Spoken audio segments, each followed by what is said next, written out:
Hello! For today's video, magluluto na naman tayo ng aming ulam. Ginisa ko lang dito ang sibuyas at bawang. Kasi magluluto tayo ng adobo. Chicken adobo. Bali kapag nag-fried ako ng bawang, sinasama ko talaga yung balat niya. Kasi iba yung aroma ng bawang na may kasamang balat. Then, nag-add din ako rito ng konting chilies para may sipa ng konting anghang. Ilagay ko na rin yung dahon ng laurel at pamintang buo. Nag-add nga rin pala ako dito ng pineapple juice. Konti lang naman. Tapos, marca piña na soy sauce at marca piña na suka.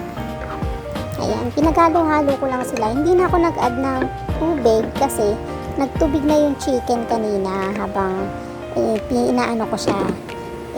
Ginigisa.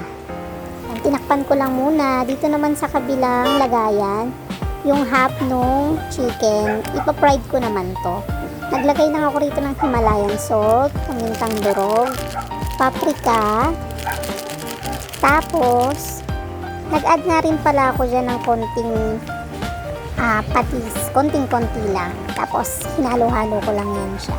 Minamassage ko lang para manuot yung mga lasa, mga pampalasa I mean. Tapos nagpiga rin ako dito ng 3 kalamansi. Kasi bet ko yung may konting asim na na nalalasahan kapag fried chicken. Bali, marami akong version ng fried chicken, pero ito yung bet namin for today. Tapos nag-add nga rin pala ako rito ng konting all-purpose flour. Konting-konti lang kasi ayokong masyadong ma-breading yung chicken. Ayan. Bali, minamassage ko lang siya para maghalo-halo na yung mga ingredients. Ayan. Massage lang natin yan siya para manuot yung mga pampalasa. After nga yan, sinilip ko muna yung luluto kong adobo kung okay na siya. Kasi pinapaano ko lang yung tubig nun, pinapa-reduce ko lang. Kasi pangit naman pag masyadong masabaw, parang sinigang na siya. Ayan. So, napansin ko na konti na lang yung niya, sabaw niya. Tapos, luto na rin yung mga manok. Ayan. Tsaka, ang bango-bango niya na rin. So, okay na to. By that time, pinatay ko na rin yung fire. Bali, magpo-focus naman tayo ngayon sa pagpiprito ng mga chicken.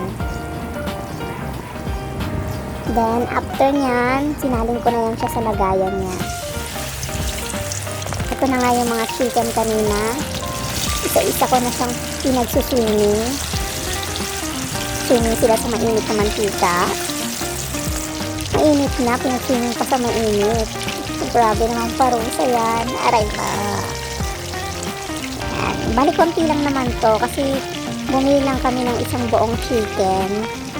Pinag-half-half ko lang siya. Half adobo at half na fried chicken.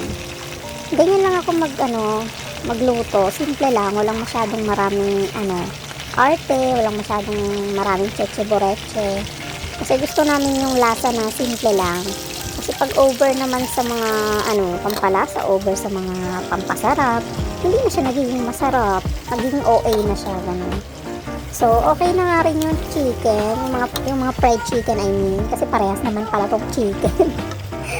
Okay na to, kaya inisa-isa ko nang hanguin.